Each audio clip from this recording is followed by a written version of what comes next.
তাকে কেন অ্যারেস্ট করা হয়েছে আজকে? তাকে অ্যারেস্ট করা হয়েছে আমাদের ঊর্ধ্বতন কর্তৃপক্ষ। ঊর্ধ্বতন কর্তৃপক্ষ একটা খারাপ পোস্ট পেয়েছে, পাওয়ার পরে আমাদের তেলেমরা থানার মাননীয় ওসির কাছে এই লিঙ্কটা দিয়েছে যে নাম হচ্ছে তার তাজল মিয়া। আমি পরে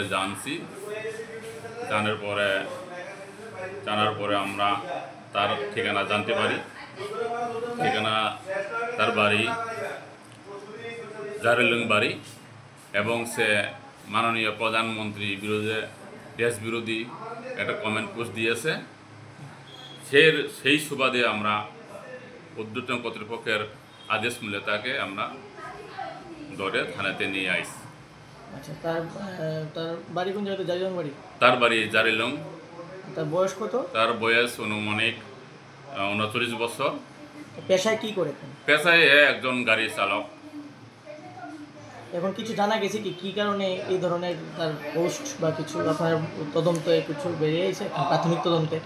প্রাথমিক তদন্তে আমরা জাস্ট পোস্ট পেয়েছি, এখন তারা থানাতে নিয়ে আইছি, দেখবে আমাদের অথরিটি দেখবে নেক্সট কি আইনানুগ ব্যবস্থা নেই।